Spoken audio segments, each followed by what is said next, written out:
Hello and welcome to Wolfman Gaming. This is my Sekiro Shadows Die Twice complete walkthrough, and this is episode 2, which I have given the name The Great Serpent, and that is actually a literal name. There is a great serpent in this game. He is like the size of a small village, and we are gonna have our first encounter with him in this episode. But before we get there, we are gonna venture further into this place. The last thing we did in episode 1 was we headed back in time 3 years to one fateful night, if I may sound a bit ominous, to this place called the Hirada Estate, and this is one of Sekiro's memories. There are some bosses in this area, but we are not gonna take them on in this episode. That is for later on. Because this game is semi-open. It's not super linear. There are some things you have to do in a certain order. But other than that, there is some leniency, and the parts where you can move around freely, for lack of a better term, I have tried to do things in an order that I think is the easiest. So we are gonna move a little bit into this place. We're gonna pick up 2 prosthetic tools, which are the flame vent and the loaded axe, which are gonna come in very handy later on. And in this area we are also introduced to the enemies with axes, like this guy. These guys are like a light version of the big boys. You saw the guy I stealth killed in episode 1. They can be a little bit finicky. I always have problems with the enemies in this game that hit slow. And apparently I had some problems with my awareness as well. Pro tip, don't do what I did. There is a guy in there. So when you venture into that house, make sure to take out the guy on the left. So he doesn't chase you all over this little courtyard. And speaking of courtyards, we are gonna go into this one. And this place can go super smooth, or it can be a complete nightmare. I like to start by taking out these 2 wolves. There is one more wolf, I think, and there is also an archer over on that roof. And here you will see how keen their vision is. How great night vision these guys have. They have the vision that Gimli in Lord of the Rings claims to have. Because he is aware, but he doesn't see me. And look at this. I jump up.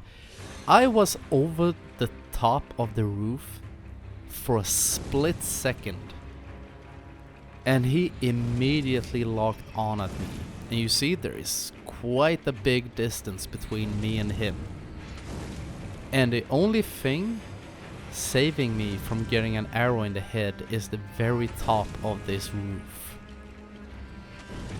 And this one is one of those places that it is hard to do a super consistent strategy for these enemies.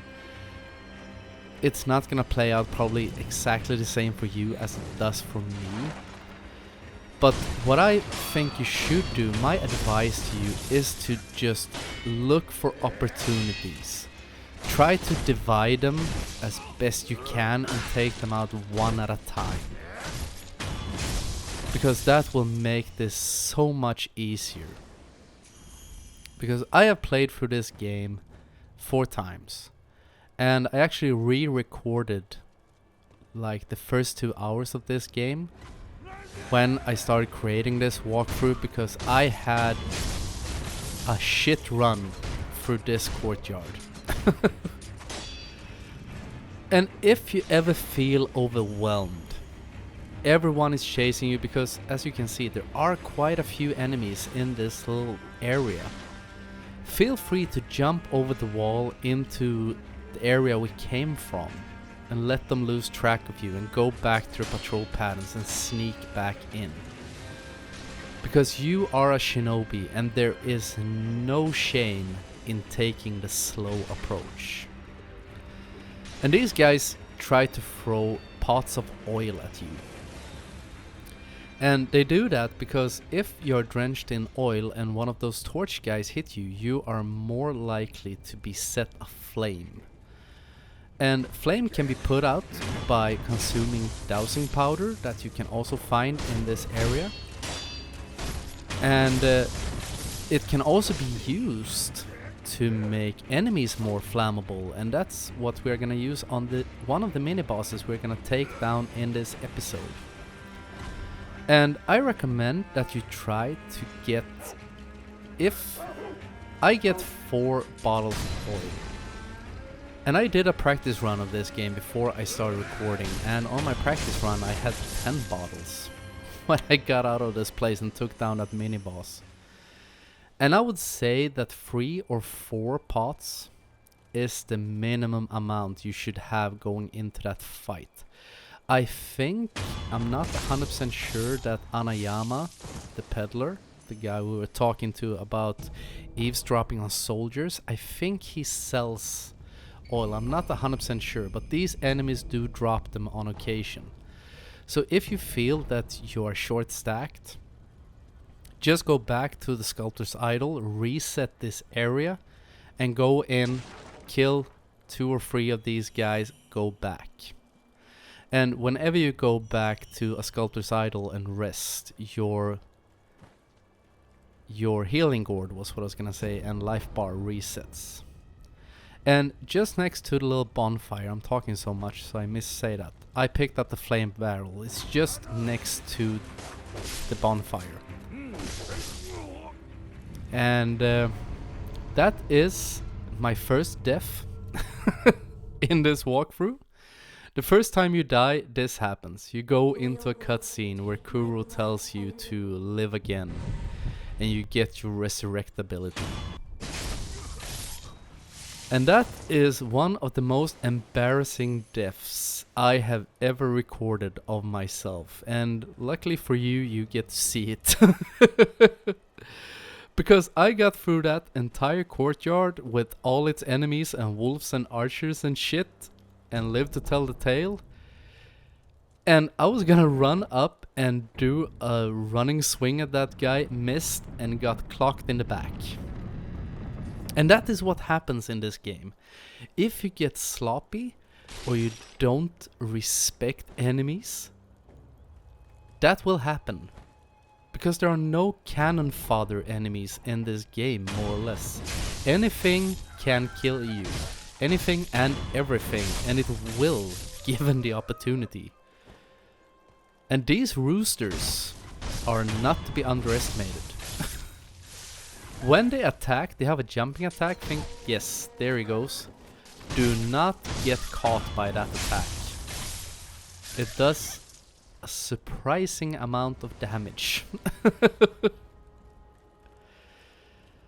But after you've killed all the roosters, loot through this place. There is an Ungo sugar. There are a few different sugars in this game that give you different temporary buffs. I think there are 5. There is Akko's sugar that boosts your attacks or your damage output. Here is Anayama, by the way. It boosts your attack with 12.5% for 30 seconds. There is Yashiriku's that boosts your attack by 25%. And here's a bundled Jizo statue that you can use to instantly refill one of your revive bars, or whatever you want to call it. The circle thing down at the left. Now what did I say? Yashiriku's boost your attack by 25% at the cost of halving your, or cutting your life bar in half while the sugar is active. I did say Ungo sugar, did I? If I didn't, it makes you take less vitality damage. There's Goken's that makes you take less posture damage, and there is also Gachin's, which will make you stealthier. And that is a sugar we are gonna use from time to time throughout this walkthrough. And whenever there are two enemies, one with a sword and a torch and one with an axe, the guy with the axe is the one you want to go in for the stealth kill on. Because you saw I stealth killed him and the guy with the torch started chanting to get his friends into the mix. And that is why it's good to take out the axe guys first, because the torch guys will always try to sound the alarm. And here we pick up Shinobi Axe of the Monkey. And before we leave, I'm gonna pick up a light coin purse, and now I think we're gonna head out of this place, actually. Yes. I open up a shortcut down here so we can get back to the sculptor's idol where we started. And now we're gonna travel to the Ashina stairway in Ashina outskirts. First, we're gonna unlock the Mikiri counter, which is a great skill. It allows you to, when an enemy does a thrusting attack, you can counter it, even if it's a perilous attack with the red kanji sign, and you will wreck their posture more or less. But before we go to Ashina outskirts, my bad, of course, go back to the sculptor and fit your two new prosthetic tools, because we're gonna use the flame vent on the next mini boss. So we talk to him, we present the prosthetic, and we fit our new tools, the loaded axe and the flame vent. And make sure now, also you get the prosthetic esoteric text, of course, which is another skill tree related to your prosthetic tools, of course. But make sure now that you equip the flame vent, and also put oil in your quick inventory. So we're gonna find it down here somewhere. There we go. And I have 4 of them. Hopefully you'll have more. But make sure you have at least 4 with you going into the next mini boss. Because we are gonna take down the chained ogre. And here we are. This is just by Anayama. So we do as we did in episode 1 when I needed some more cash. First take out the guy on the left. Stealth kill him, because he will be so slow on the uptake, so if you go on the offensive immediately, you'll take him down without him even being able to fight back. And there we have the ogre. Big ugly bastard. So make sure you have the oil equipped. Gonna run past him, and here we see the Mikiri counter. Thrust, take him down. You do the Mikiri counter by pressing forward and circle, or B if you're playing this on Xbox. And the ogre breaks loose, so we're gonna run away so we de-aggro him, because we want him de-aggroed so we can stealth kill one of his life bars. And when he de-aggros, he starts walking towards the stairs, and I mess up here a little bit, because I thought sometimes he stops up there. So I figured to myself, yeah, maybe he stopped over on the top platform, so I'm gonna go in and check. See if I can look around the corner. So I'm going up here, cheerful, happy, and this happens. Holy hell! That was a heart attack moment. But if that happens, just run back here until his life bar disappears, like it does right there, and we can go in. And I'm gonna take out this rooster. And before we go into the fight against the ogre, I'm gonna show you a slow motion version of his 2 most dangerous attacks. And that is the running grab and the leaping grab. They can have phantom range, so whenever you see the kanji sign, jump back, but don't jump out over the edge. And now make sure you crouch here, and we're gonna sneak past him and up behind him. And I said it's his most dangerous attacks. That does not mean that his other attacks aren't dangerous. But drench him in oil, and we're gonna use the flame vent. He does have quite a long recovery time after each attack, And he didn't start burning there. If he doesn't start burning, you can do 4 swings. If he starts burning, you can do 5. I do 6, but that is a close call. Don't do 6 unless you're absolutely sure that you'll get away with it. And then we wait until he stops burning, and we throw another bottle of oil. Do not throw it while he's still burning, because it will have no effect. Now we just wait for him to stop burning again. The great thing about the fire is that it does chip damage on him.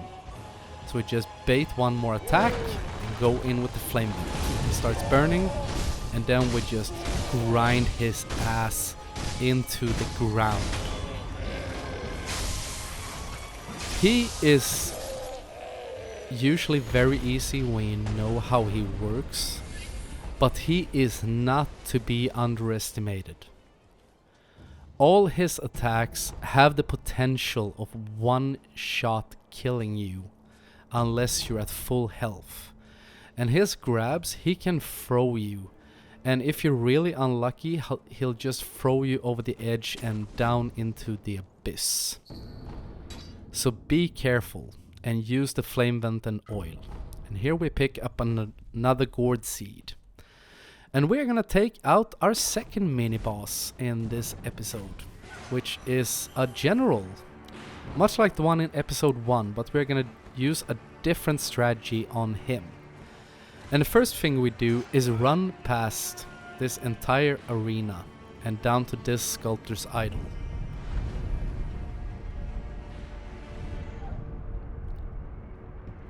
Because we want to take out all his minions before we take him on. And it's much faster to do it if you come from this way. Because first we take out this guy, and then we're gonna swing up here and take out the alarm guy. He has a little gong that he will start banging if he sees you. So down he goes. And we take out the rifle dude. There's the general down there by the flag, but we're gonna ignore him for now. And we take out this guy. And this pattern is consistent all the way. And something I need to tell you, by the way, you saw how I de-aggro the ogre by running away. If you de-aggro a mini-boss halfway through the fight, let's say, and you run away and his health bar disappears, then his health bar will reset. And here's the last enemy. He's gonna notice me, so we're gonna leave this area. General Tensen Yamauchi is his name. So we run up here, let him chase you. He can feel that he fought well afterwards. But if you de-aggro an enemy or a boss halfway through the fight, their life bar will reset. So be aware of that. So if you do that, go back to a sculptor's idol and make sure to reset your health bar as well. But he has lost track of us, so we are gonna go back up and we are gonna stealth kill his first health bar, as we do with almost all the bosses or mini bosses in this game. And I will not be showing you any of his special attacks because they don't really matter. Because we are gonna use what I call bait and punish. Go out into the middle of this arena, hold down the run button, which is circle on the PlayStation and B on the Xbox. And this is all we're gonna do to take him down. You could go straight in and kill him, just get up in his face and deflect and parry, but it does have a few different attacks that the first general doesn't have. So I think this attack, or this way of doing it, is a lot more safe. And if you want to, before you take him on, feel free to take the gourd seed we got and go back to Emma and equip your bottle with another one so you get an extra heal. The only attack you're gonna need to be aware of is when he does his double swing. All of his attacks are single swings except for one. and hopefully he'll do it soon. It's a regular swing, just he has a follow-up. And if you're not careful, you can run straight into that second swing. And he always starts it from right to left. Or left to right, looking from his right shoulder to his left. And you saw me doing the whirlwind slash at him. Do not do that, because you saw what happened. I got instantly punished afterwards. Use normal swipes. There we have it. That's the double swing. That's the only attack you need to be aware of. Because it happened to me on my practice run. I was running here, everything was going great. I saw him swing, I went in for a hit and got clocked straight in the face by the second one. And he does hit hard, he hits harder than the first general, I think. And this, this strategy is in no way heroic. This is not how a great samurai fights. But it's okay, because we are not samurai. We are shinobi. We use our speed. And there I got the kill. And down he goes. Super easy. Only got clocked once. And that was because I went for the whirlwind slash. I wanted to see if I could do that and get away with it. Because that is a double swing. And down here, if you go past that temple, you will come to a mini boss called the Headless. Do not engage the Headless. That is for endgame. I'm gonna show you towards the end of this walkthrough how to take them on. And now we are gonna go past the Great Serpent, which I have named this episode after. But before we do that, we are gonna get the grappling hook attack, which we are gonna use for the first main boss in this game. But here is a stealth sequence coming up, and the game wants you to progress slowly, but we are just gonna say fuck that, and we are gonna run. Haul ass here, because his movements are timed here at the beginning, so we are gonna try to, or we are gonna bypass the first part of this by using speed. So jump over here, go over to the tree, jump down into the grass, and move over this chasm to this place and run into this little cave. Now we're past phase 1. And he goes into a script sequence where he attacks the cliff. Try not to fall down here. If you do, like I did, just go back up. And we're gonna try again to jump over. I got a bit lucky there. And we're gonna hide in this tall grass where he doesn't see us. And then when he moves forward, we're gonna move over to the second little section and wait for him to move back, which will allow us to continue on. And there he went back, so we can go over here, and now we're gonna watch where he has his head. As long as he looks in our way, do not move. Stay in the tall grass. He's gonna move his head over to the left. There, that's your cue. So go over here, hug the wall, and go across this abyss. And this is nerve-wracking, especially first time you play this game. He'll be close to seeing you, but not really. And we're gonna move into the I think it's called a palanquin. Yes, palanquin, even. And he's a nosy little Nelly, so we're gonna let him come close and stab him in the eye.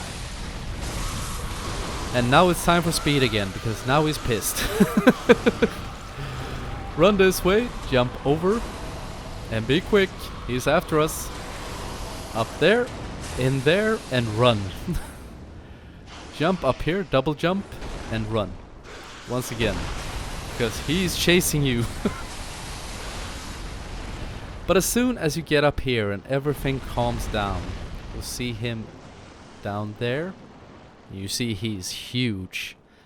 And now we're gonna backtrack. We're gonna go down here again, because we're gonna pick up some snap seeds, which will come in very handy later on in the game. And this is a great place to pick up. I think you get 5 or maybe even 10 snap seeds here. And they are over here by this little bush. There you go, we got 5 of them, which is really great. And now we can go back up this way. That was intense. And I tried actually sneaking past him the slow way, and I realized I couldn't remember exactly how to do it, and it went really slow. So I figured to myself, fuck it, I'll just try to run, be quick and be aggressive. And that, I must say, is much easier. And here is Gachi and Sugar. And now we are gonna head back to Emma and equip our gourd bottle with the new seed that we picked up just before Tensen Yamauchi. So we talk to her. What is it? And she talks about blood stagnation. That is dragon rot, which you will suffer from if you die too many times. And I'm gonna show you how to cure it. But that is the end of episode 2. And I want to thank you very much for watching, and I will see you again in my next video. So until next time, this is the Wolfman signing off.